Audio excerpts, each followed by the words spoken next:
Let's take a look at what the term research actually means.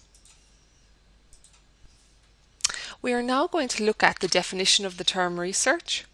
We are going to identify some of the distinctions between formal and informal research, and we're also going to look at some of the basic criteria or rules behind formal or scientific research.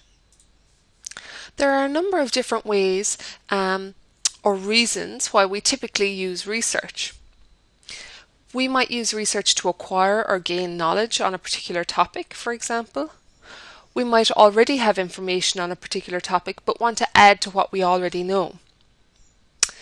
We might want to increase our understanding around a particular topic or phenomenon, or answer a specific question, or resolve a specific problem. And these are all ways that we use research on a regular basis.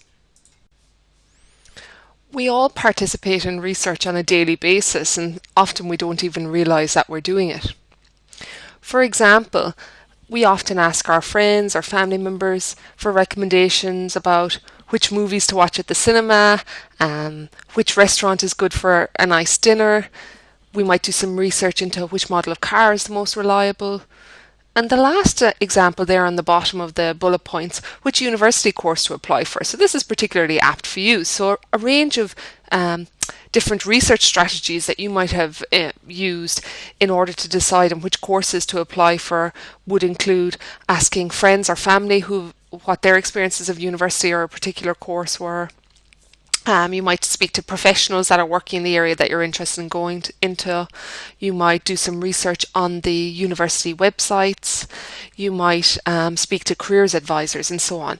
These are all examples of research, but they're all examples of informal research. So this type of informal research activities that we carry out on a daily basis.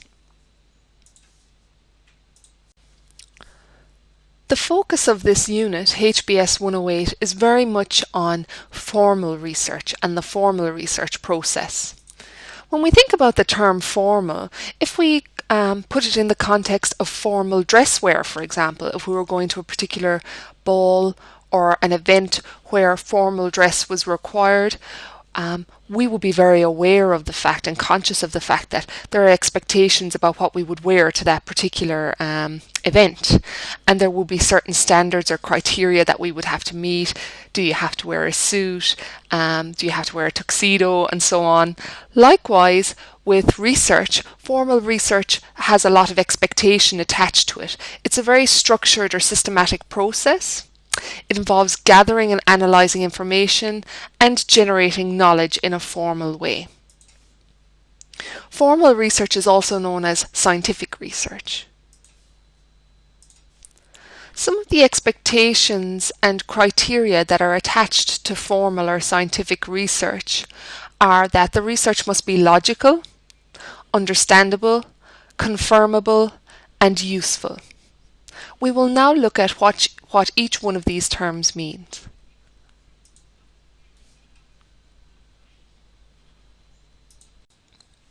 When we are carrying out research, there must be sound reasoning as to why we're carrying out research, and there must also be sound reasoning as to why we're carrying out each step within that research. It must make some sort of logical sense.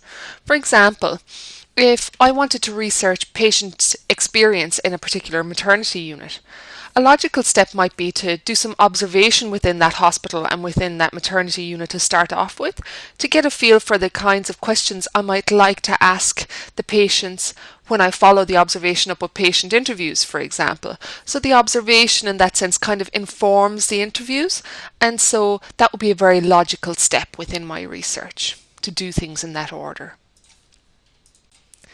It must be possible for other people to understand the research process that you're using. So the research process, it must make sense, it must be precise, it must be credible, and it must be very clear as well. Because of course, if other people can't understand your research process, then they can't replicate it and they can't confirm the results, so it's not as useful. If you have a very clear research process, it makes it easier for other people to confirm your research and confirm your results. Research studies must be repeatable so that we can confirm their findings. So if you have a clearly documented set of processes, somebody else should be able to follow the same process and come up with the same results as you did, and therefore confirm your research. And when I'm speaking to my research students, I often compare this process to baking a cake. If we were to bake a cake, we would need a very specific and clear recipe.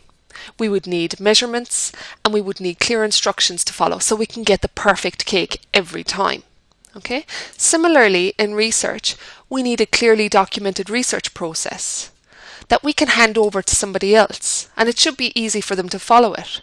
And so they should be able to repeat the process and they should be able to confirm the results as well. The final point relates to research being useful, and this particular criteria is pretty much self-explanatory. We want the research to be useful in the sense that it confirms or denies particular theories, it might add to knowledge, but most of all, we want it to be useful in terms of practice, so that it informs our practice.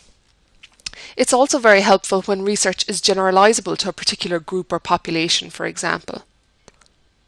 So, in a nutshell, research must inform or potentially improve practice to be useful.